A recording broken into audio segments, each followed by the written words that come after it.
نظم اتحاد المثقفين في مقاطعة الجزيرة حفل توقيع كتابي باسم اللغة الكردية زماني كردي للكاتب والباحث اللغوي الكردي دحام عبد الفتاح، وذلك في حديقة القراءة بمدينة الحسكة بحضور نخبة من المثقفين والشعراء والكتاب وبعض الناشطين المدنيين، وبمشاركة وفود من الأحزاب والمجالس.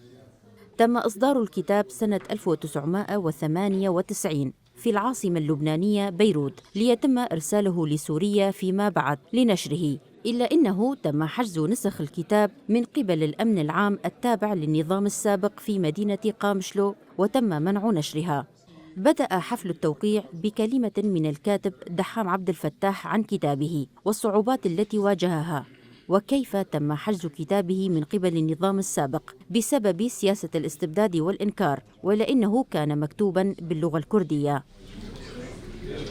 من الدولة استولوا عليه على الكتاب، والشاب اللي بعثنا له عليه حرام، يعني هسه انت لازم تروح وتقول الكتاب إلي وانا اللي بعثته، يعني تحط المسؤولية على رقبتك، انت تتحمل المسؤولية. يا اخي مخابرات وانا موظف وعندي عائلة، مخابرات هذاك الوقت والله يعني صعب، كتير صعبة. يعني الانسان كيف يعرف الصعوبة عندما تحط حالك محل موضع الانسان اللي يتحمل المسؤولية. وذكر الكاتب دحام عبد الفتاح إنه كان يملك عدة كتب مكتوبة باللغة الكردية، ووصف فرحته بسماع خبر العثور على كتابه بأنه كالأب الذي سمع بخروج ولده من السجن بعد 27 عاماً. هيجان كتير وخلقتني العبرة، ويعني لو أقول لك بكيتي في البيت، ما في حدا بالليل حط الكتاب عندي وبتذكر. عم شو هالظرف، شو هالإنسانية، شو هالوطنية، شو هالمواطنة. يعني واحد يكتب وما في شيء كتاب، يعني قواعد الإملاء، يعني كيف تكتبين الجملة بس، ما له علاقة لا بالأدب ولا بالثقافة ولا بالسياسة ولا ما له علاقة بشيء.